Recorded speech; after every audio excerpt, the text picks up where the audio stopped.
I didn't click it. There we go. UFC Des Moines just wrapped up yesterday, and two different undefeated prospects went down. And in 2025, it is the year of undefeated prospects losing. The O has been going. So the question becomes, what are the matchups to make next? My name is Angelo. This is Josh Thompson, and welcome to a Who's Next episode of Bad Takes. We're live. We're going to break down all those fights in the main card and each person that we think should be matched up next. Let's get some of these people some wins. Let's get them back on track, and let's see what we got going on. Josh, what did you think of that card overall? Look, I know you and I were talking off air before this, and you totally shit on the card. You were just like, there was such a shitty card, the whole thing. I think what made it even worse was I was trying to watch boxing the day before, and I was trying to watch the Canelo fight at the same time, and the Canelo fight had me more asleep than the actual UFC fight. So I was actually more intrigued by the UFC fights. Look, I gave the fight. I was talking with Big John McCarthy about this. I said, I gave the card about a 7.5, somewhere in there. If I was to rate it out of a 10. Yeah, because there was a couple really good fights that I really enjoyed. When I went through the card, I was like, I like the Kwang Lee? I like that fight. Kwang and Gaston. Yeah. Gaston used to train with us, and I've worked with him a couple times, and super nice kid, very talented on the feet in kickboxing. Wasn't his night, but I mean, to me, that was a great performance by Kwang. On top of that, the Mason Jones and Jeremy Stevens. This was the one great takeaway. And I was telling Big John, I said, I miss fighters like Jeremy Stevens. It was so great to have him back. I know the scorecards didn't reflect, I had it 29-28. It was a 30-27, I think, on two judges' cards, maybe one 29-28, whatever it was. Bottom line is, I miss fighters like that. Everyone now is making business decisions on what they want to do. And Arman Sarukian right now saying, no, I don't want to be a main event in Abu Dhabi, against Gamrot because, why would I give a number 10 guy a shot? If you're the champion, you fight whoever's in front of you. That's why the UFC loved Khabib so much. That's why they're loving Islam so much. They don't care. They're like, hey, if I'm the champ, if you're the number one contender, you should be able to beat all the ones behind you. That's just how it goes. Anyways, all these guys are making business decisions right now. And if you're the promotion, they're kind of on there. They're thinking to themselves, man, this is getting so irritating. And to be honest, you're going to see more of, I think what you're going to see more of is like, they know that you have nowhere else to go. Yeah. So leave.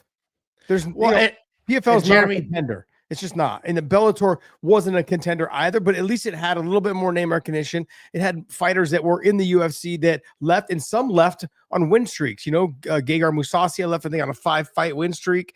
Corey Anderson, I think, lost on a 1-fight or something like that, 2-fight, but he was still ranked number 4 in the world at that weight class. So there was fighters that were over there that had name recognition that could bring value.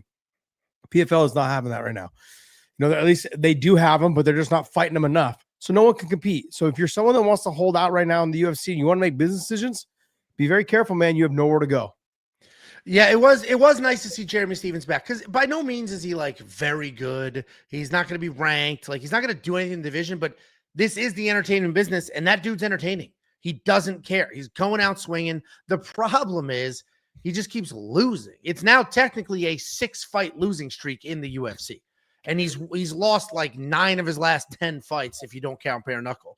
But he goes in there and he puts on a show. Like, how do you not give that dude another fight? You have to. That guy was awesome. You have to. Especially after you see some of these guys in there making business decisions and just losing by running. That's the type of stuff that drives me crazy. Why are you running around knowing you're down 2 rounds and you're just trying to stick and move? Like, you basically just want to. It's very much how I was listening to the Canelo commentary, Canelo Alvarez fight. And they were like, guys want to come out here and fight Canelo. They want to last the distance. They want to say that they went the distance with Canelo. They're not even trying to win.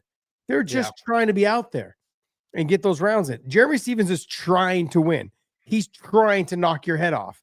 And if he doesn't get your head knocked, if he doesn't knock your head off, his may get knocked off.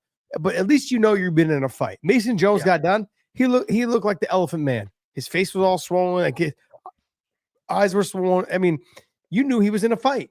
Some of these fights these days, you don't even know they're in a fight. Yeah, Mason Jones definitely got beat up. Jeremy Stevens got beat up. That was a fun back and forth fight. What's tricky, if we talk about the fights that are next, the matchups to make next, if we're starting with Jeremy Stevens, we'll start with the loser in that situation. What the hell do you do with him? I tell you what you do. Okay. Let me tell you. Let's hear What it. did you bring him in for? You brought him in for entertainment value. Who right now is on a however many fight losing skid, but has name recognition that's in the top 15 that I could catapult him in there and make one of the best fights? Go ahead. Michael Chandler? Go ahead. Yeah. Exactly. You put him because he's not the easiest guy to take down. I've trained with Jeremy Stephens. He's a big body guy. He's physically strong. Anytime you hit him or kick him, it hurts. He's got one of those bodies that, like, every time you touch him, it's like, oh, it kind of just, I didn't want to do clinch work with him when I was training down in Alliance for a couple of weeks. I was like, this is not fun. Like, you're not soft at all. Like, I need me a thick woman like you were about to be clipped big time. I love you, buddy. I need me a thick woman. Yeah, I need you. A thick one, buddy. A little bit of Angelo there to cuddle with. Look, he is one of those guys. It hurts, and to watch him and Michael Chandler fight, I don't think Chandler has the ability to take him down and hold him down now. That's one. Two is, let's be honest, you're gonna look, what the UFC needs to do is they need to soak out that last little ounce of excitement from Michael Chandler, and Jeremy Stephens. And what better fight to do it with? That's the fight I think you make. I think that's a good matchup. It is like insane as far as rankings are concerned and all that, but neither one of them have a recent win. That would be a pretty exciting fight overall. Jeremy Stephens is fun. He's just fun, and he didn't look old. He didn't look useless. He didn't look worn out. He just couldn't really defend the takedowns. It was willing to slug it out like that. That's what you got out of him, and that's basically what you're getting out of Michael Chandler. Yeah. And Jeremy Stephens, granted, very different levels of competition because Patty probably would have tore through Jeremy Stephens as well. But Jeremy Stephens didn't lose nearly as bad in his last fight as Michael Chandler did. That actually is a pretty. You're decent at this show. That actually is a very solid matchup I wouldn't have thought of. But Jeremy Stephens is a 45-pounder though, because he looked a little soft. Well, look, you can say he's a 45-pounder, but he's a big 45-pounder. So him sucking his weight down at 37, 38 years old just doesn't make sense. Michael Chandler being, an older guy too at 38 years old, I think 37, 38. It makes sense for the two of them to go out there. Let's just get that last that last ounce of excitement and entertainment. Let's do that. And I can see, and that possibly lights a fire under Jeremy Stephens. And gets him back into it. Look, let's just be honest. He went into bare knuckle. He beat Eddie Alvarez. He was trying to get the Mike Perry fight. And for some reason, they didn't sign him to a long-term deal. They thought Eddie was going to win the fight. Eddie didn't win. And so then the UFC's like, hey, if you want to fight Des Moines, he's like, yep, sign me up. He's out there trying to cash out as much as he possibly can right now. And it makes sense. Take the Michael Chandler fight. Michael Chandler's in no position to be choosing who he fights right now. None. No, I agree. There's nothing he can do in the top 10 at this point in his career. If we take a look at the other side of that fight, Mason Jones, that was an interesting situation because Mason Jones looked very good, but gave Jeremy every opportunity to win the fight. Meaning, Mason Jones had clean technical striking. He had a good job. He was a good job working on the outside. When he entered the pocket, he was like ripping the body with hooks. His takedowns looked good. The ground control was obviously the path to victory, and that's what he did in the third round. But he had no problem engaging in a firefight, hanging out in the pocket. And I understand, like, that was entertaining. People enjoyed it. But at the same time, what are you doing? Like, what are you doing? You're giving Jeremy Stephens the opportunity to win this fight right now.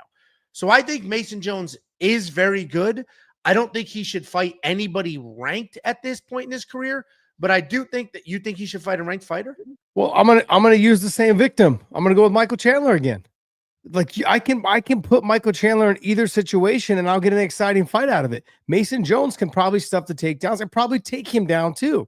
And then you're building Mason Jones off of that name. Now, is he ready to be in there in the position that he's in to be there for long term? I don't know. Like, that's the thing. Once you get into that top 15, top 10, where do you go? Because I think Chandler's ranked number 12, I think, right now. So if you're ranked number 12, I wouldn't be opposed to giving him Grant Dawson either.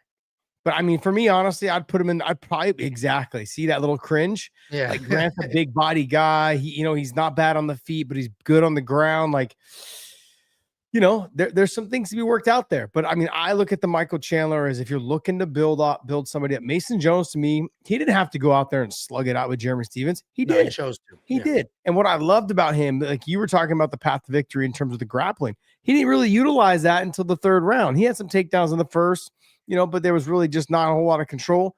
What he did, though, was I had him losing the second round. So I had Mason Jones winning the first, but those kicks. The kicks is what set the tempo for the fight. It was the head kick right off the bat was the very first kick he threw, and then he threw some more head kicks throughout the fight. Second round, I had him losing the second round. Then he realized, look, I need to get this win. How can I get this win? Wrestle him, grapple him. Very smart fight IQ. Great job by his corners by pushing that. I think Mason Jones in a Chandler fight would be a very fun fight. Yeah, that would definitely be a really fun fight. The problem is, let's say he does fight Michael Chandler and he beats him. Now Mason Jones is ranked 12 in the world. And then it's tricky because the rest of that is Murderers Row, Fiziev, Moicano, Dariush, Patty. And it's very hard to go back. Once you're in those, in those rankings, it's very hard to go back and earn your way up and learn on the job. He is still pretty young in his career. Yeah. I don't think he should be a ranked fighter just yet. I think you give him another, a durable 55-pounder, a pretty active guy who will get in your face and make something happen and see how he does there. You know who Big John threw out today? We were talking about this because we do something similar to this show, and he threw out Drew Dober. Drew Dober's a great matchup because Drew Dober's sort of at the tail end of his career. Mason Jones is working his way back in. Drew will stand with him. I think that is a good matchup. Well, who do you have him fighting? I literally didn't have a name. I just knew I was going to say not a ranked fighter, not a ranked fighter. Just because sometimes they rush these kids, and I don't think he should be rushed. He's exciting. I think Drew Dober does make sense because even if Benoit Saint Denis ends up losing at UFC 315, I think he'll fall out of the rankings. I think he would make sense. Somebody outside of the rankings that will actually bring the fight. When you sent a text, I think you did a tweet or something like that. You said, "Hey, we're going to be doing the show tonight, and Josh can have horrible picks again." Well, I can see why you don't have horrible picks because you don't pick anybody. I didn't say that. I sent you a text saying, "Don't embarrass me." I didn't really pick anyone, just somebody outside the rankings. Like, talk about that. Talk about for the man who does all the research. Supposedly, there's no research being done here. Because when we're talking, I know who to pick for the ranked fighters outside of the rankings. Each division has 100 people in it. Yeah, this is very pick anybody. That's why the fact you said Drew Dober makes a lot of sense. The problem is there's so many people in those divisions, and the people are commenting right now. Mataus Rebecki, Motobek Orobai. I think Orobai is a terrible matchup. I think I do like the Drew Dober one because and that's what the UFC likes to do, right? He's on the way down. Yeah. This kid's on the way up. I think that would be a solid matchup. What about a Bobby Green? Bobby Green would be decent. I think Bobby Green would be decent. I prefer the Dober one. Yeah. I don't know why. I just think styles. I think it'd just be more fun. And Bobby Green, he's coming off that really bad knockout. That really bad. If you really want to just test what the hell's Mason Jones? You could throw him in against the dude that just knocked out Bobby Green, Mauricio Ruffy. True. Both unranked, but you'll ruin one of their careers, and that's the problem.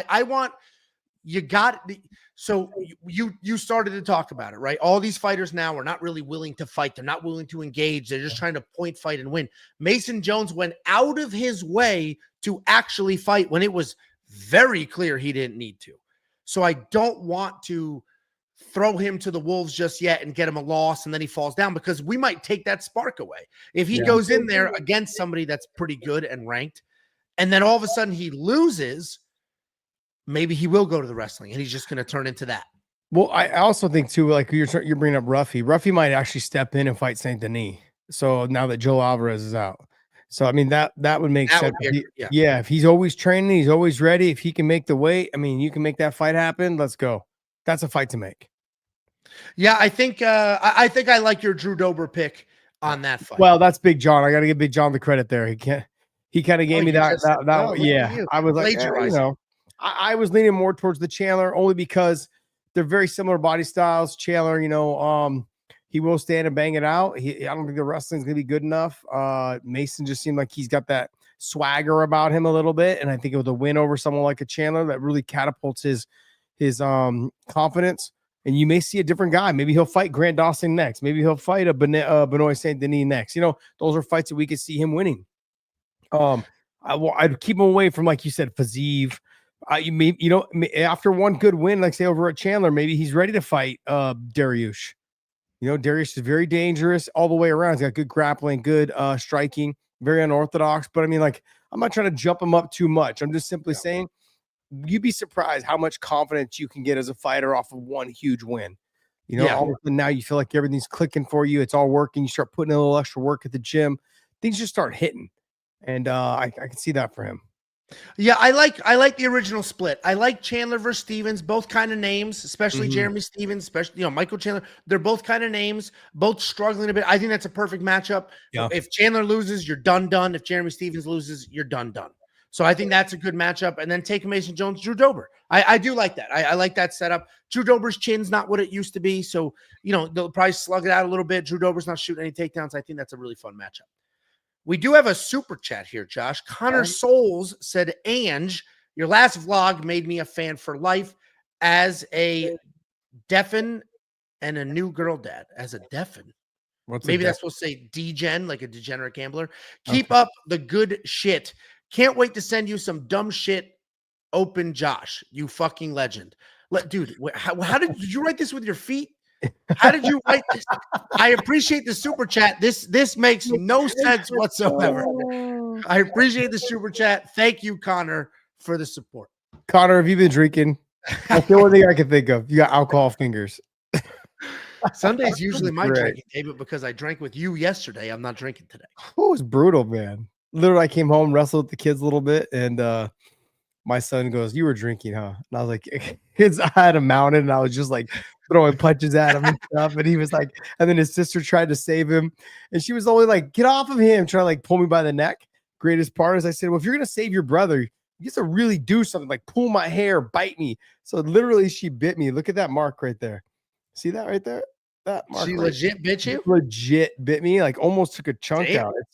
Yeah, that's black and blue, bro. She got me again. She got me again. Yeah, she got me again on the behind the arm thing. I said, "Hey, if somebody's hurting your brother, you better do more than just stop. Get in there and do something. Get after it." So I said, I told my son, same thing. If someone's hurting your sister, man, you better do something more than just stop. Get off of her. I mean, good for her. Good for her. She's an animal, dude. She's an animal. All right, what else we got? Well, we had Siri Sidi and Cameron Smotherman. This fight was just okay. Siri Sidi did a good job. Long, lean guy, typically a striker. Did a good job mixing in some takedowns. And I don't know if it froze Smotherman or Smotherman was just frozen in the moment altogether. But Cameron Smotherman, coming off a phenomenal win, came into here and did literally almost nothing. And he fell into that trap of like, oh, I'm training with Diego Lopez. I'm training with all these really good people. So now I'm good by osmosis, when we all know that's not how that works. Just training with Diego Lopez. Diego Lopez wasn't going to go out there and be froze by the moment, but Cameron Smotherman was. So now we have a weird situation where Siri Sidi all of a sudden has a couple of wins in the UFC. He lost his UFC debut. He's won 2 since then. This one a little more decisive than the last one, but he hasn't done anything that's like, wow.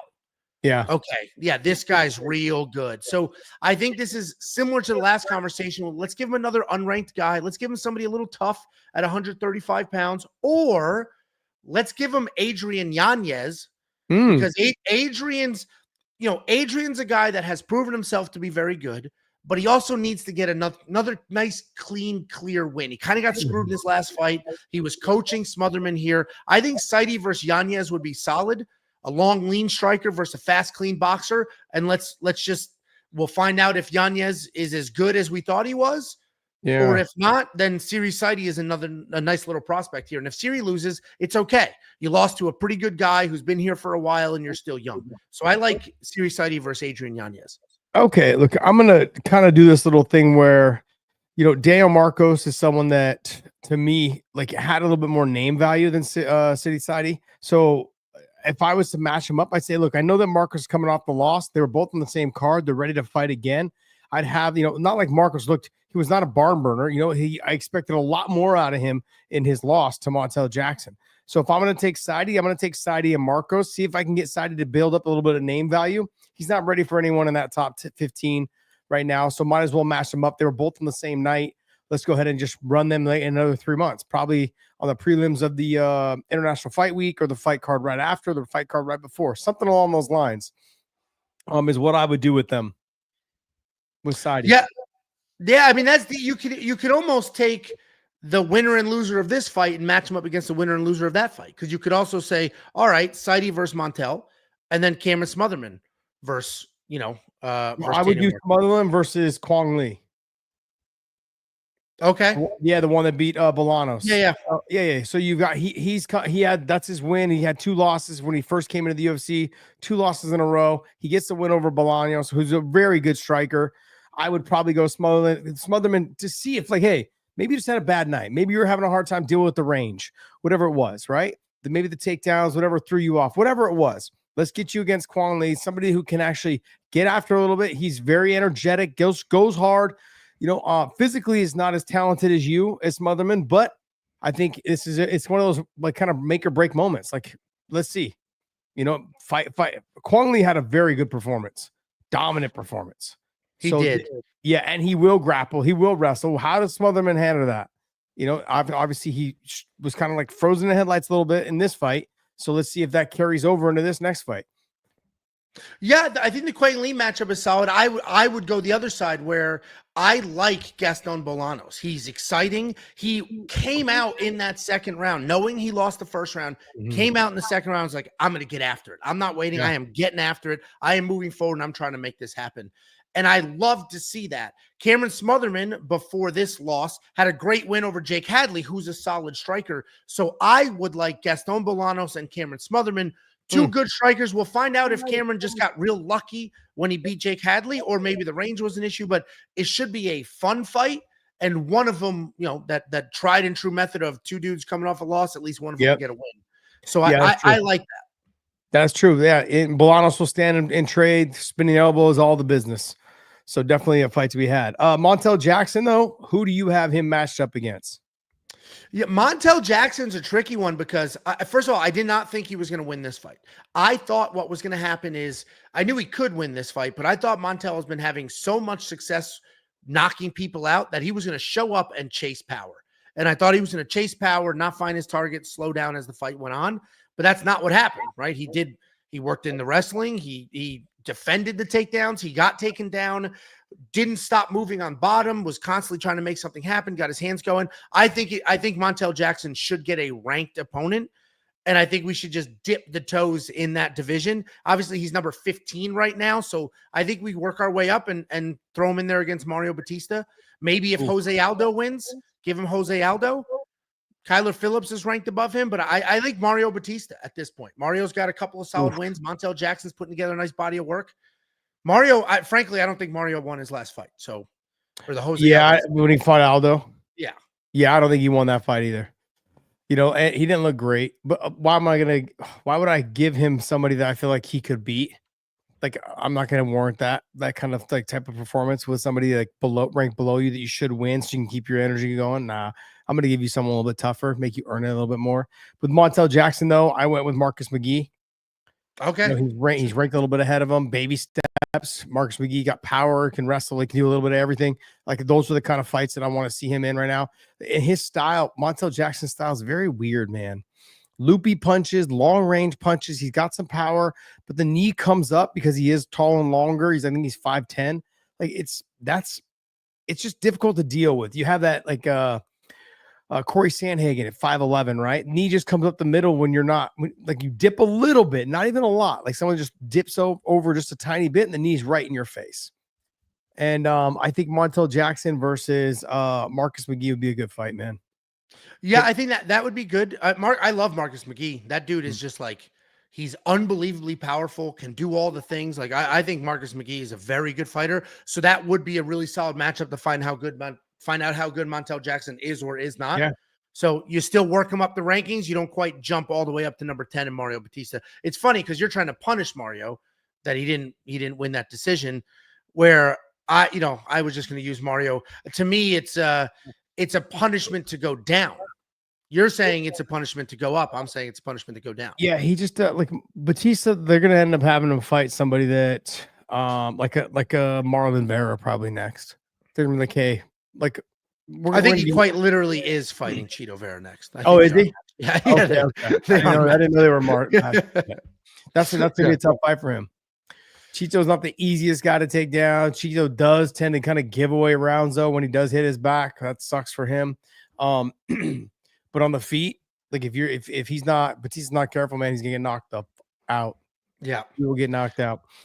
You got Ponzanibio and D-Rod. But I'm not even. I think Ponzanibio needs to retire. Okay. I mean, he's a good-looking dude. He's the Spanish broadcaster, right? He does the commentary for the Spanish broadcast. He's getting rocked and wobbled in fight after fight after fight. He was just knocked out in the third round by a guy that doesn't have like insane power. I think you just got to call it. I think you got to be done. Like he didn't fight a young killer. He fought a 38-year-old Daniel Rodriguez. And before that, yes, he just knocked out Carlson Harris, but he was on ice skates in that fight 2 separate times. Yeah. So I think Ponzanibio just, hey, I had a great career. I have a post-career job with steady income. I should just ride that train. I'm not even going to have a matchup for him. I think he should straight up retire. Angelo, do you do any work for this show today? Any? I just said he should retire. That's my matchup. My matchup is a suit and the broadcast table. You know what's funny is I have it noted right here, retire. Okay. Okay, I have it noted. But I am going to throw one out here. I threw this out with when I talked to John today too. And it's just for sheer excitement. That's all. Ponzanibio is somebody that does what? He just stands. He'll stand and trade with you. He'll occasionally try to get a takedown here and there, right? But just stands and trades. Yeah. I would love to see him fight. If it was to come back, if he was to come back, it would be Nick Diaz. Okay, sure. Yeah, all right. You know what I mean? Like, look, I'm having fun here. Yeah. Who was Nick supposed to fight? Oh, Nick was supposed to fight. Yeah, Luque, and then let's fight Luque. Lighting things on fire in the street. Yeah, but I'm saying, like, from what I understand, things are getting better. He's got the help, and he's doing, he's on his way to being better. So that's all that matters, and I'm looking forward to if he does ever fight again. Ponzanibio would be the style fighter to see him fight. Yeah, sure. Yeah, no, yeah, sure. Completely agree. Yeah, they're both older, both like to stand and trade, but having some fun. I don't know. It would just be a fun fight. That's all. Yeah, I think we're good there. Probably not going to happen, but I think that makes sense. Yeah, probably not going to happen, but definitely makes sense. The other side, Daniel Rodriguez, though, he's also in a weird spot where he's got some decent wins. None of them are amazing. He's got a couple of decent wins. He's making stuff happen. He's like, win 2, lose 1. He just beat, obviously, Ponzanibio. Before that, he beat Alex Morono, like, very closely. I say you just give him the dude that Morono just lost to. Go back, have him fight Carlos Leal. Okay. I look at it a little bit differently because he's 37, I think 38 years old, somewhere in there.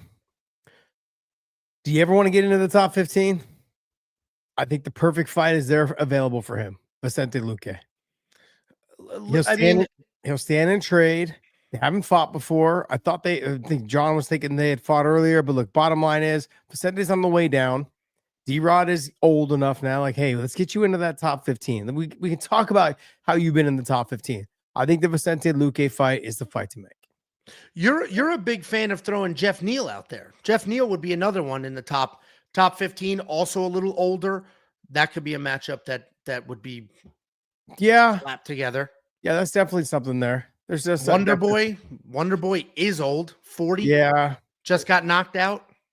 Yeah. Well, I mean, I can see the Wonder Boy. I guess for me though, like D-Rod's somebody that just wants to stand and trade. Yeah. So the Jeff Neal for sure. But Vicente Luque, he may try to take him down. He may not. And Vicente's got a really good Darce. So you got to be very cautious and careful of that. But I'd like to see D-Rod get that opportunity to try to break into that top 15. You're 37. What do you got to lose, man? Yeah, let's match him up. Let's give him a chance. Like, he's a gamer. He's always comes to fight. Like, let's show the old school guys a little bit of love, man. They're the ones out there.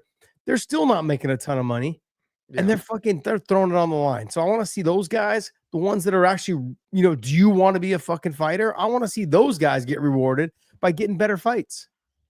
So I agree with you. Gilbert Burns fights this weekend. I think Gilbert Burns ends up losing. That's not a crazy matchup to make. Do Gilbert Burns or Daniel Rodriguez as sort of a retirement fight for Gilbert at that point? Because what are you going to do with Gilbert if he does lose? Everybody below him, unless you give him Kobe Covington, who's also kind of used up at this point, everybody below him is younger than him and on the way up instead of on the way down.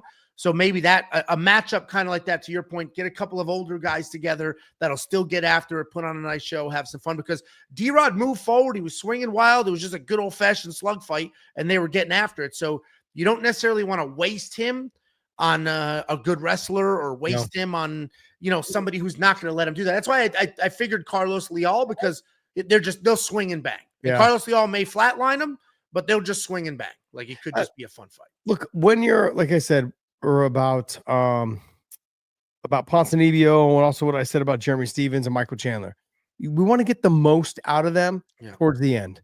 So how can we do that? Let's give them some fights that we know that people are going to stand and trade. Like, stop matching them up so where they lose, or a guy's going to go out there and wrestle fuck you to death. Let's get them matched up. The fights that really kind of excite them. The ones that the fans are like, damn, that could be a good fight. Let's go ahead and watch that fight. That's what I'm looking for out of this. So D-Rod and Luque, I think it'd be a great fight. That could be a fun fight as well. I completely agree. And Luque is coming off that career resurgence win just back in January, I believe. Yeah. Then we had the co-main. Yeah, the co-main. This is the controversial, not really, but the controversial loss of Bo Nickal, hype train being derailed. Yeah, I saw you went with fraud check on your thumbnail.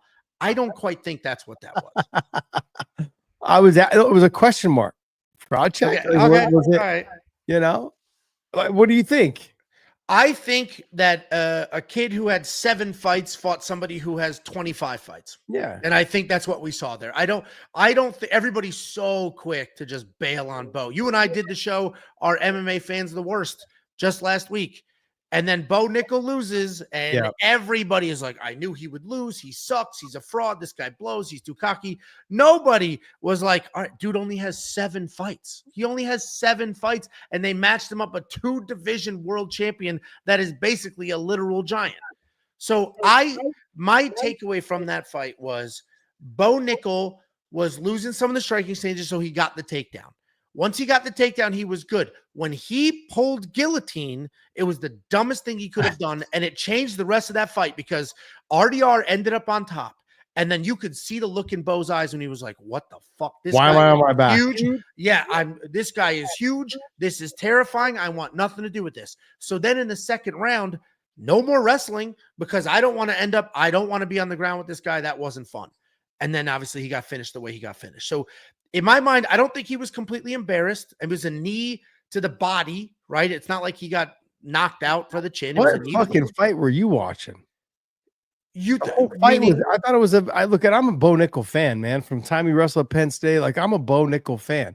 I live right down the street from where he grew up here in Allen or whatever it is. Like the kid's talented. This is the thing though.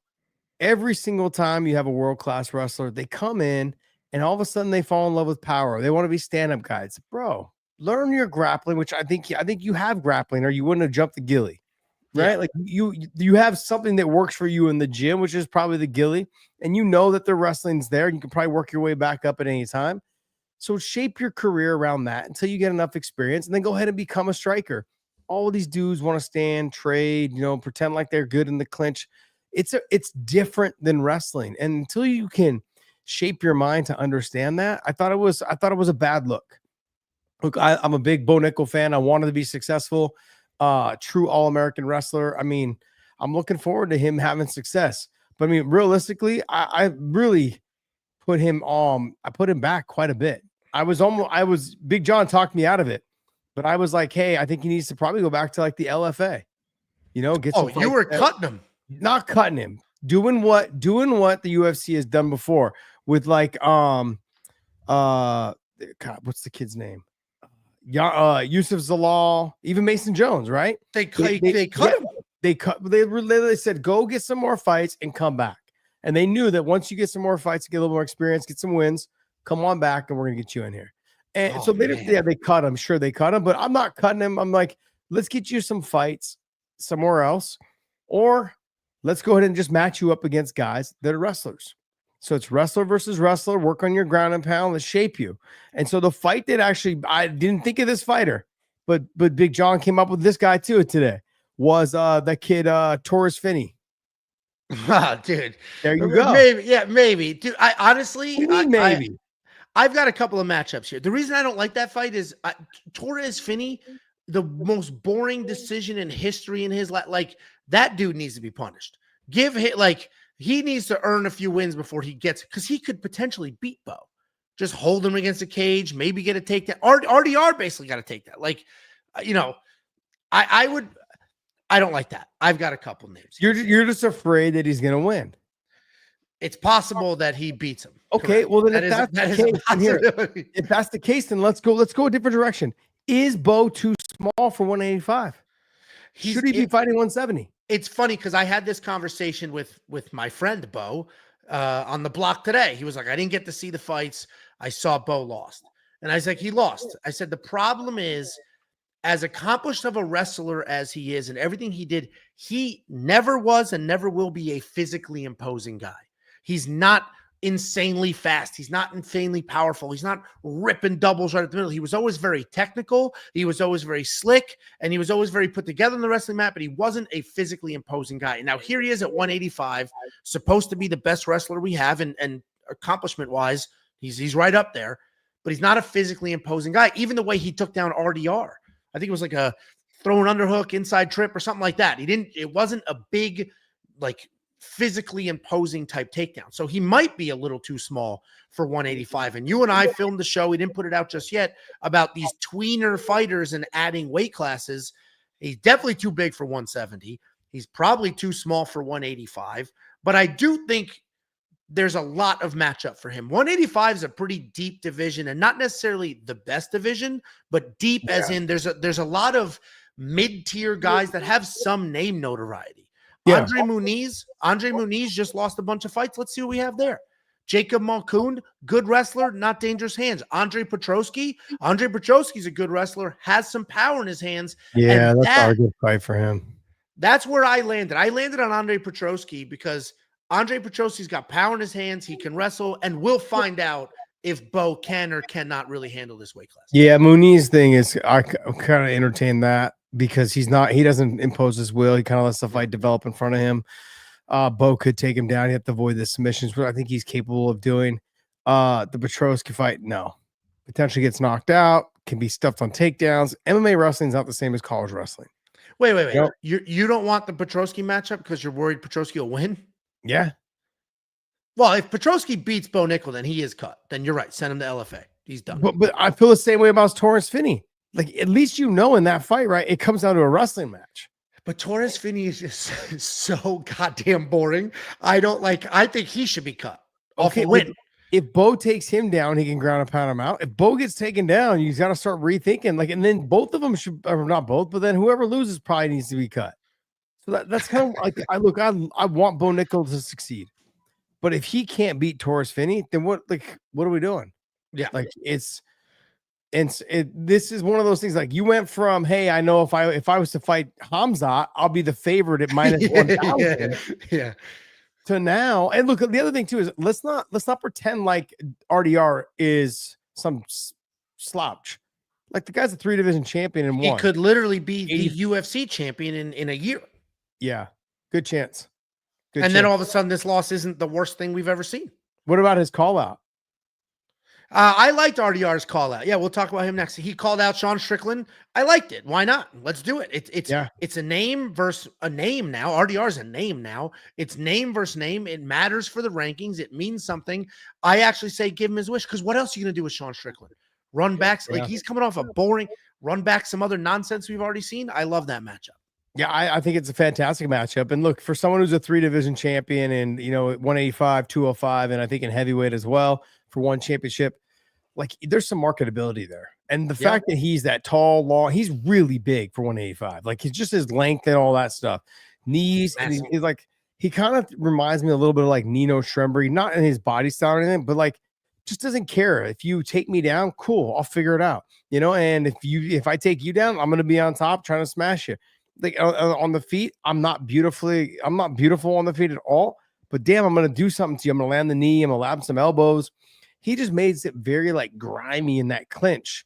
A lot of little things, and it's working for him. I like the Sean Strickland fight, but if I was to go to any of the other fights in between, I don't know if he wins any of those. That's the thing. If I put him against Hollow, or if I put him against Robert Whittaker, if I put him against Izzy or Hamza, I don't know if he wins those fights. So Sean Strickland's a tailor-made opponent for him. That's a great call out by him. I think it's a phenomenal, because keep in mind, this is only going to be his 4th fight in the UFC. Yeah. So like, there's no reason where the UFC gets ahead of themselves sometimes. And obviously they're the best in the world at making superstars and building people up. Sometimes they do rush these people. And it's like, hey, this dude has a nation behind him. He's getting after it. He's fun to watch. I mean, his first fight was a little sloppy, but it was fun. In this fight, he's fighting who we all said was the best wrestler in the division, all these things. He didn't give a shit. He went right after Bo. He didn't care at all. He immediately engaged in the grappling, was letting his hands fly. He did not care at all. And I love that about him. And I think him versus Sean Strickland would be great. When look, he's got to fight the same way he fought Bo Nickal. When someone's only got 7 fights, and most of your fights have been in the Dana White Contender Series and also here in the UFC, you've never had anyone press you the way that he did. He knew with that amount of experience, if I just push you and make you go backwards, like wrestlers are not used to that. I want to go forward. He just knew he was going to fold, and not like fold in like a way where he broke. He just didn't know what to do. Yeah. Bo's like, damn, I don't know what to do. I don't know how I can't get my punches off. My punches are still too loopy. I don't have enough space. He's hoping that people like Bo is one of those guys. He's used to people being afraid of him. Well, if you're not afraid of him and you just do what he did, he's laid the game plan on how to beat him right now. And so I thought it was a fantastic performance by RDR. The Strickland fight is a perfect call out. Perfect call out. Literally, yeah. I mean, look, you could take it another way and go say like, hey, what about Izzy? But the problem is, I think Izzy's lateral movement, his reach, his range, all those things, he probably won't have. They'll probably equal reach, but the way that Izzy uses his reach is different than the way that RDR uses his. So I look at it like in the clinch, RDR's probably got the advantage, but in the striking, in the movement, it's going to be Izzy. And if Izzy, I think Izzy can stuff his takedown, so at least keep his back off the fence and land those strikes. Sean Strickland is somebody that will walk forward and just hit you with a jab and a push kick. RDR is just going to walk forward and just try to get you in the clinch and knee you and elbow you and then eventually try to get you down. So that makes for a very fun fight. And you jump from there to Strickland. The UFC's probably going like, yeah, like Sean's got to get a win. Like there's a lot of hype around RDR right now. Let's go ahead and just see what happens. I mean, that's beautiful matchmaking, because I don't think RDR beats Whittaker. I don't think he beats Izzy. I don't think he beats Whittaker. Kind of got to see where Whittaker's at in his career. Cannonier, possibly. Jared will probably stand and bang a little bit, but he'll probably wrestle a little bit as well in the clinch. Kai Bahalo, I don't think he beats him at all. Kyle's too good for sure. Delitse is going to be hard to take down. Could potentially get knocked out by Delitse. The Fluffy Hernandez fight does kind of spark me a little interest there, but Fluffy's also a very lovable guy. Like people like him. He's fun to watch. Like he reminds me of like the Scrap Pack kind of guys. But I mean, I look at it and I think give him the Sean Strickland fight. I like to see Fluffy kind of keep going forward. He's fun to watch. Any of the guys down there below, I mean, like you can, but you're only going to jump up a 2. I mean, Paulo Costa never fights. Brendan Allen's a tough fight for anybody. Good boxing, good kickboxing, whatever it is, and the grappling is there. And you got Marvin Vettori, who's pretty inactive as well. So yeah, it depends what you're looking to do with RDR. If you're trying to see how good he is, build him up, then I think a Brendan Allen matchup, a Marvin Vettori matchup, I think those are decent matchups. Let's see how good he is. Let's gradually work our way up. But if you're just like, hey, this dude is popular right now, he's good on the microphone, people enjoy him, let's just rush him to the top. He had a perfect call out. Give him Sean Strickland. And if he beats Sean, great. If he doesn't, Sean's ranked number 2. Fine. You lost to Sean Strickland. You're still up there. So I do like that call out. Quite literally a perfect call out. And I think he beats Sean Strickland because we saw DDP beat Sean by just moving forward. And RDR just moves forward. He doesn't care. Just gets right after. Yeah. The other thing too is what are we doing? He's 34 years old, DeRitter. Like, Yeah, just take your have time. them fight. Yeah, like, we're not taking our time. Like, let's go. 34. We can milk 2 or 3 years out of you with some good top level fights. And we can also prove that if you don't win, your 3-division championship, whatever, is not UFC. Like, that's some of the conversation we had, right? Like those fighters are like, yeah, well, he was never in the UFC. Yeah, but he was a champion over there in another organization. Now we're just gonna prove that, like, hey, you're not quite ready for the big leagues, that kind of thing. UFC's been able to do that. Yeah. No, and that makes sense. I mean, the UFC in the middleweight division, there's a couple of matchups to make that people still care about. DDP versus Hamzat, but that's kind of where that ends, right? Yeah. So, let's get some fresh blood in there. Let's work them up the ranks. Put that on the same card, and everybody will be as happy as they could possibly be. Then we have the main event. The main event ended a little weird. Obviously, Cory Sandhagen won that fight, and it was because Figgy's knee blew out. It seemed like that's the direction that was going to go anyway. It just seemed like Cory was taking over. Some of those exchanges were a little odd. There was a few times where Cory's knee seemed to be the one facing the wrong direction, but he was perfectly composed, no real issues, got it done. And now all of a sudden we have an old Figgy who just wung a few punches and then had no problem trying to hang on to some knee bars and some heel hooks and see what he can get on the ground instead of trying to work his way back up, move forward, and try to make something happen. So I don't know what you do with Figgy. I think working his way up the rankings at this point is done. I think you use Figgy. I think you do what the UFC does, and you use Figgy to build the next generation. Yeah, I would say that as well. But I also think that there's guys in that weight class, though, that we could see some good fights out of. I'd like to see him and maybe Jose Aldo. Both of them are about the same age. I think Jose is actually younger than him, even though Jose's been around forever. Yeah, I think Jose lies on his he lied on his paperwork. Yeah. But yes, technically speaking, he was the WEC champ when he was like 22 or some shit. Yeah. No. Yeah, just a stud animal. Anyways, I would like to see probably him and Figgy and Jose Aldo. I think they're 37 and 36, somewhere in there, or 37, 38. They're like a year off or a couple months off from each other. It'd be a top-notch, Brazil fight. Figgy's gonna have a hard time taking him down. Jose Aldo's got some of the best takedown defense in the world. He tends to kind of just allows himself to be clinched against the fence, which can work against him. But that fight being established, I think you could sell that either at the Apex for the Brazilians to watch. You could sell that in Brazil for a little bit of a smaller show, make it a co-main event. It's like it's there to be had. I think that'd be a great fight. Yeah, I mean, I think you use him for young prospects. Jose Aldo's fighting next week at UFC 315 against Ayman Sahabi. I guess if he wins that fight, we have an interesting conversation. If he doesn't, then we also have another interesting conversation.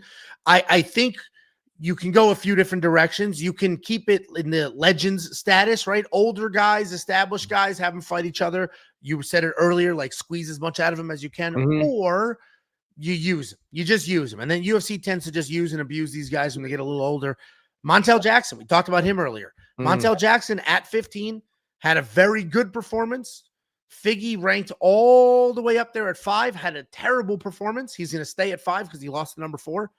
Throw those two together and see what you get. He won't stay at 5. He'll drop 1 or 2 spots for sure. And below him is Song Yadong, who he hasn't fought. Chito Vera's booked, and Rob Font. Rob Font's another older dude. So if you go the older, just fun fight kind of route, then you go Rob Font and Figgy. They're both older. That might be a good fight. Yeah, my only concern is like Figgy will wrestle. Yeah. And if he does get Rob down, then it's like, okay, Rob's stuck on the bottom. Like, at least we know with Jose Aldo, his takedown defense is fucking phenomenal. Yeah. Phenomenal. So if he'll make you pay. So that's what I love about it. He just got to keep his back off the fence because he has a tendency sometimes just to like chill and hang out there. And that drives me absolutely crazy. Like with the Batista thing, he just allowed Batista to press him there. He's like, I'm not getting hurt. I'm not getting damaged. He's just going to hold me against the fence. He's like, well, why am I going to take any chances? And I hate to see that because Jose Aldo is so good at like spinning off the fence and throwing knees and throwing strikes off the fence, off the clinch, making you pay. So he's lost that portion of that game. Well, shit, here's another one out of left field. Henry Cejudo. Henry Cejudo needs a win. Lost his last 3. Figgy needs a win. Lost 2 in a row. Henry Cejudo's Figgy's coach? Yes. You fucking knucklehead. Did I not see that in the corner? And what the hell? No, last week you're like David Onama should be fighting. They're trained together. That's different than someone coaching you. Literally like coaching him in his wrestling and all the other shit. How did I not notice that? Jeez, man. Jeez. You didn't you know what? this at all today. Same nonsense you said. I'm just looking at names. If I ever come unprepared, I'm going to revert back to this. Be like, hey, remember that one time at band camp when you didn't come? Prepared? I was ready with use and abuse them. That's what the UFC does best. Use and abuse them. Get anybody you're trying to bust into the top 15. But then we started talking like legend type matchups.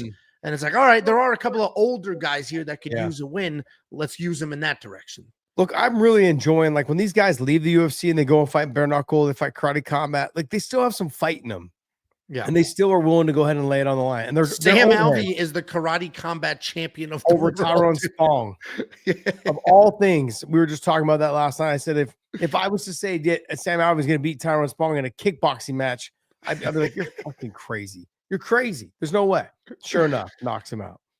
Cory Sandhagen, I think there's only one place for him to go. Correct. And that'd be Merab. Yeah, it has to be. Or the winner of O'Malley and Merab. I agree. I think at this point he has earned himself a title shot. You could argue if Merab wins, you could do the loser and give him Sean O'Malley. Problem is, if Merab wins, then what? Yeah. Like, this division's a mess. Like, they've all beaten each other, and then Merab's beaten everybody. So, like, as far as title shots are concerned, it's a mess. So I do think Cory should get the winner, should get the actual title shot, because I really want to see. This is what a perfect world I would love. It doesn't make sense for the division. Is Merab beats Sean O'Malley and then Cory fights Sean O'Malley and beats him. I'm done with the Sean O'Malley bullshit. Oh, wow. I never bought into it. I'm done with it. I don't know why. I've never bought into the Sean O'Malley. Is it because he's skinny? I don't like skinny people. Yeah. No, I don't know what it is. Like because he clearly has skills. He knocked out Aljamain Sterling to win the belt. So there are clearly skills there. I just think the way he put it on Cheeto. He put it on Cheeto, the loudest knee I have ever heard ever. You were there. Through the through the TV. God, yeah. But it was insanely loud. Were you there? Yeah. It was insanely loud. So he obviously has some skills. I just never bought into the Sean O'Malley hype at all. And I would love to see Cory Sandhagen just be like, okay, we're done here. But it doesn't make sense for the division, though, because then who would Merab fight? No, it would definitely have to be Cory. And I think Cory deserves a title shot. He's been waiting patiently. What he also did was he also took one for the team. No one wanted to fight Umar Nurmagomedov. Nobody. And he said, UFC, you guys want, he needs a fight. Offered him the fight. He said yes. The UFC doesn't forget shit like that. They try to push it off as long as they can. They don't want to pay people back when you do them a solid. But, they'll sometimes, help you later on down the line. In this situation, Cory's done everything he possibly could. And I think him and Merab makes for a very fun fight because Umar had a hard time taking Cory down. So the fact is, Merab's a different style of wrestling, and I think he will potentially take Cory down, but can he hold him down? The submission threats are there by Cory. Cory's gotten so good on the ground, and his ability to on the feet is going to be a lot better than Merab's. A lot better. It's completely different. And frankly, if you look at the first 2 rounds of the Merab-Umar fight, Umar did a better job against Merab in round 1 and 2 than he did against Cory Sandhagen in round 1 and 2. Absolutely. He was having a much harder time take down like the very awkward, long, weird, actually good at striking Cory Sandhagen. So yeah, it could be a tricky situation because cardio machine Merab might need to take over late, but Cory could have some success early. It was interesting that Cory talked about that in the post-fight inside the octagon. He said, I was conserving energy. I was worried about my cardio. Yeah. And it's like, whoa, I've never heard a fighter actually vocalize, I was worried if I could keep this pace for 25 minutes. Yeah. His whole thing is he learned from the Umar fight was that I can't move as much as I was moving in that fight and expect to be successful in round 4 and 5. Yeah. And that's kind of where the fight started to kind of slip away from him. He was having great success in the first 2 rounds, stuffing Umar's takedowns, but then he kept moving so much. And Merab is that guy that will just run after you and pace after you, this and that. So you're going to have to pick and choose your shots. You can't afford to move that much. Make him respect you right off the bat, whether it's with calf kicks, knees up the middles, push kicks to the face, whatever it is. You've got to make him respect you and not want to just dive for the legs. You got to stuff those takedowns and make space and let him and make him pay. If you can put Merab on his back, how does he do at getting back up? That's the question. And Cory's got the ability to do that with his length and his reach and stuff. He can make it a very crafty fight on the feet. He throws all of his fighters off with the feints, the switching of the stance. I thought it was more impressive in this fight because he didn't move as much. He wasn't just like on his bike trying to like circle, step away, circle, create angles. He was very patiently in front of him, picking and choosing his shots, switching stances, constantly kept Figgy guessing. Figgy didn't know what to do. And I was telling John this. I said, Figgy is at 125 was a weight bully. Yeah. And so he was able to impose his will, throw big, heavy shots. People was afraid of him, and then Brandon Moreno came along and was like, nah, screw you, man. I'm going to just go ahead and I'm going to fuck you up. You know what I mean? So that fight all happened. And then it was like, okay, we knew everyone figured out he was beatable because he was so big for the weight. Now he's at 35. But what happens at 35 is now you've got guys that are good, same size as you. Now you can't be a weight bully. You can't just overpower them because they're used to dealing with guys that are big. So now your lack of technique is showing. And guys like Cory Sandhagen exposed that right off the bat. So the same thing with Merab on the feet. Cory Sandhagen's going to expose him on the feet, 100%. You think so? Yes. He's going to. Not that Merab's a great fighter on the feet, just that he's going to give looks and feints that Sean O'Malley's not going to be able to give. Cory Sandhagen's like a scientist when it comes to the footwork, the way that he mixes up his combinations. He's probably one of the best guys in the sport right now, technically on the feet. I would say even more so than Izzy. Who else is there at that? Damn. Alex Pajeda.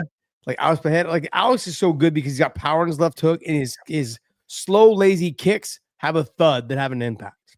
Yeah. Cory is a technician. Cory breaks you down. With his guys out there at Trevor Whitman's and those guys. He's a scientist when it comes to his striking. Cory's like the next evolution of Dominic Cruz because he has that same weird herky-jerky movement, but he's physically longer and he doesn't wrestle as much, but his striking is cleaner.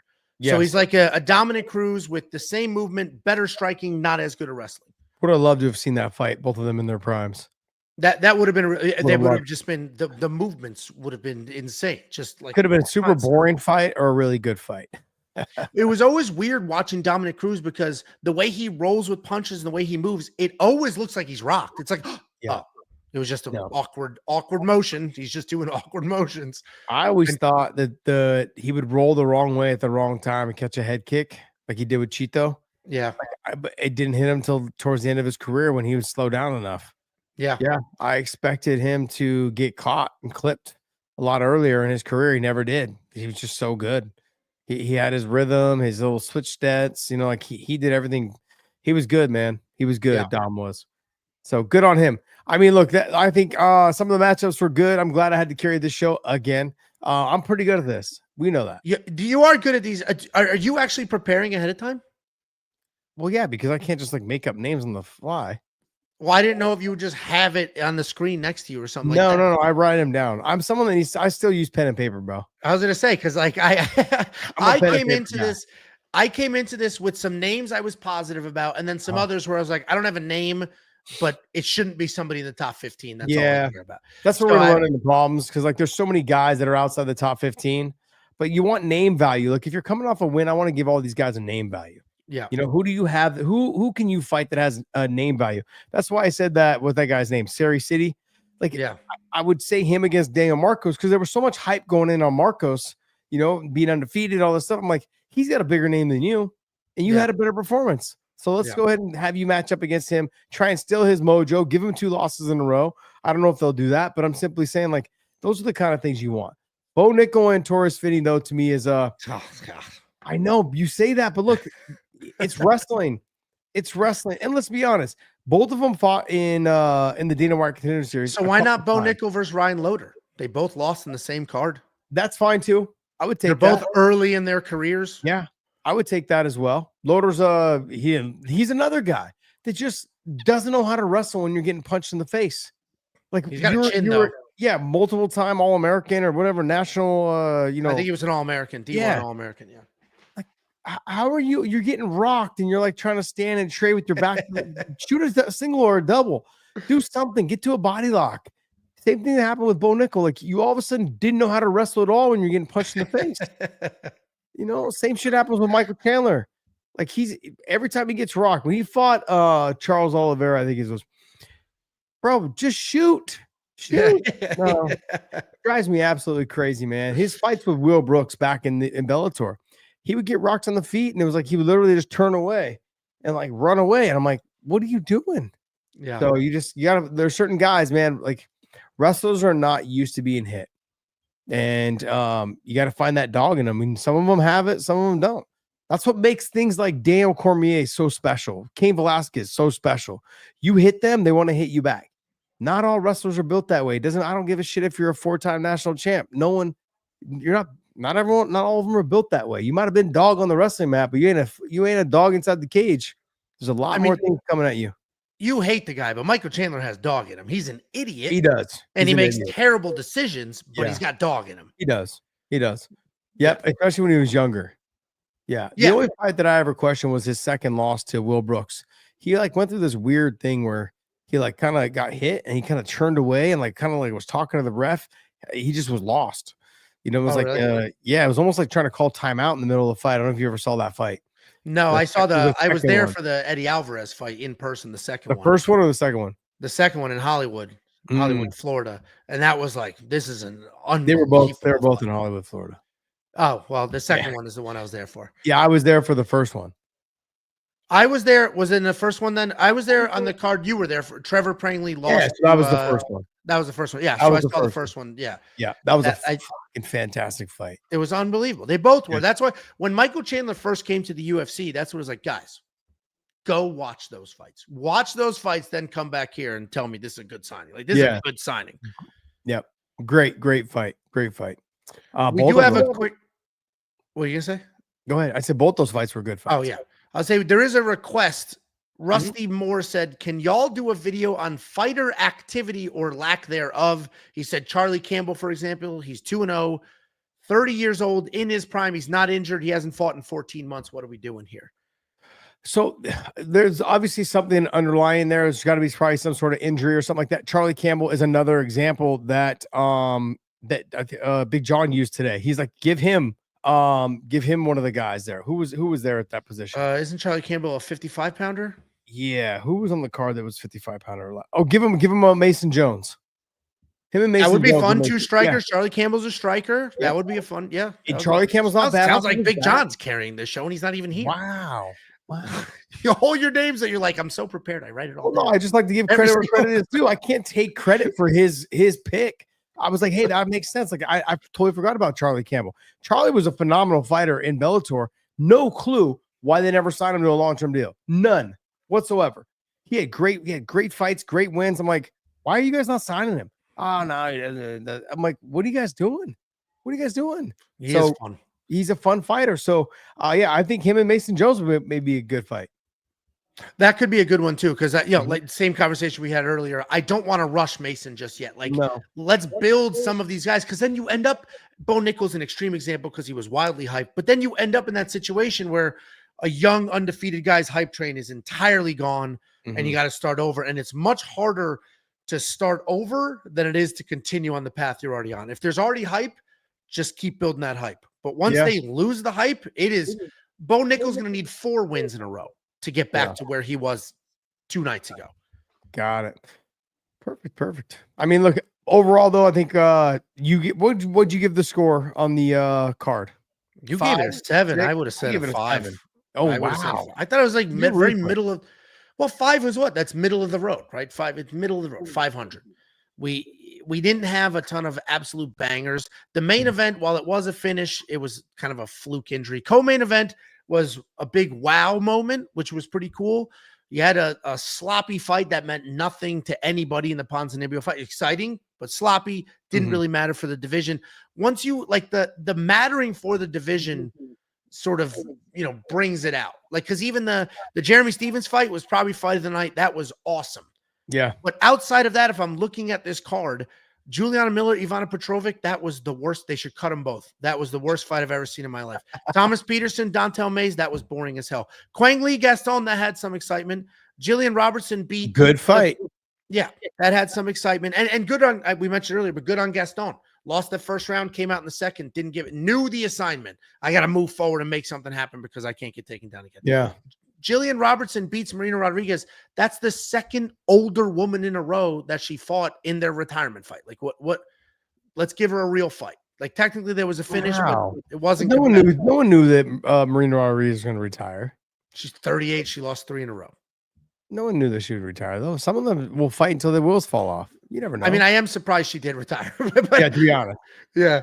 But then, Asmat Bakoyev, that had a few moments of excitement. So there were a few fights here and there. Misha Tate should retire. We didn't talk about that. She should be, the sport passed her by. Was a in her generation of women's MMA fighters, she was great. But she has not evolved. And now everybody has. Everybody around her is good at all the things. And she's still the same, like, pretty good wrestler that's really tough. Same person she was 10 years ago. She is now. Sport passed her by. Yeah, it's tough. She ran off and had kids and got married and did all the things, that, women want to try to experience. Yeah, life. Exactly. So good for her. And, you can't, it's hard to put those things off for so long. Yeah. Especially if you're a female and your biological clock is clicking. Boom, boom, boom. Right. And she actually had the kids, meaning it literally impacted her body. Like Amanda Nunes is coming back after all that, but Amanda's wife had the kids. Mm-hmm. So Amanda's body isn't the one that, went through all the craziness that goes through growing a person. Ramisha did go through all that, but the skills just didn't evolve. It felt like she's always been tough. She showed that she's just tough. She's a dog. She's gritty, but the skills haven't evolved. It felt like a paycheck kind of fight. No, I agree. She makes a ton of money. She does. Yeah. She makes a lot. So I would fight until the wheels fall off, to be honest. Yeah. I mean, I know her nose got busted up a little bit, but she didn't take a lot of damage in that fight. No. No, and credit to her, Yana was literally running away, and not running away because she was afraid, just running away to keep distance. And Misha was just charging forward. It was like literally a bull in a matador situation. She's just charging forward, trying to make it happen. So Misha always brings the fight. The problem is that the skills just aren't there anymore. Yeah. We have any questions in the chats? We had those 2 super chats, and we have a lot of opinions on some people's matchups. Talking about Pantoja versus Merab as a super fight. I think that could be a fun fight. I don't know if Pantoja is going to do that. He's sort of living pretty king of the 125s. Like no reason to go up to 135. I think if Sean O'Malley was to win, there might be a conversation for that because they have beef back in the day. I guess apparently they trained and Sean O'Malley dropped him with the knee to the body. Yeah, something like that. And it was in training. So I think there could be something there. But I think if it's Merab, I think he stays where he's at. Yeah, I agree. I think he should just stay where he is. Like, there's something to be said about just dominating your division. He'll never beat DJ and everything that DJ did, but you could be the second best of all time and make a ton of money doing it. Yeah, I think he's too small for 135 also. I don't think he's big enough. He's got to pick whoever. He's got to be like a GSP coming back to fight Michael Bisping. Bisping's not a big 85 pounder, right? It's just a lot of movement, really good fighter, very good fight IQ, all of those things. If Pantoja was to go up, he'd have to fight someone like a Sean O'Malley, or if Cory Sandhagen was to win the title, I could see him coming up to fight those 2 guys. Yeah. There's a couple comments here about obviously the real big topic here was what to do with Bo Nickal. Will mentioned that Petrovic called out Bo and Bo said, no, I remember that happening last year. When Petrovic called him out, it was kind of like, dude, you're barely winning. Like, what are you doing? But now all of a sudden it's like, all right, that might make a little bit of sense. Most people do feel that RDR beats Sean Strickland in the comments. And then we had Will again said RDR versus Delidze. I don't think that matchup makes sense yet. I think the Strickland thing is the perfect matchup there. Yeah, he's 34 years old. Like, we got to get him up there fast if he wanted to win the title and at least hold it for a year or 2, or at least have some controversy back there. We can build it up. I think the 85, 205 and heavyweight right now are just a fucking shit show. You know, like you have the top like 2 or 3 guys and they just keep revolving. And I know that's kind of how the 55-pound division was for a bit, but like they're starting to have those younger talent kind of come up right now. So that's going to start to fix itself. 135 is laid out, man. You've got a bunch of really good fighters in that top, 7 or 8 spots that can be champion at any time. So there's a lot of good fights to be had and made here shortly. Yeah, 100%. We appreciate everybody who hopped on this show. This might evolve into you hop on as well. Maybe we do some sort of hybrid call in at some point where you give us what your next matchup should be. But we'll be here every Sunday giving you what we think should be the next matchups for every single one of these fighters. UFC 315 is next week, and there's going to be a lot of fallout from that. The comment I made on my quick pick video today was the reason we don't have a main event announced yet for UFC 317 is because they need to see if Bilal wins or not. If Bilal wins, then it's going to be Ilya Islam in all likelihood. If Bilal loses, then Islam's going up, and I don't know what the hell they're going to do at 317. So they're literally just waiting because it's crazy to not have International Fight Week headliner yet. Yeah. Who came out? It'll be Ilya, and who's the other guy in there? It won't be Arman. I'll tell you that. That's so funny. They're really screwed. It's funny because I would actually think he's screwing himself.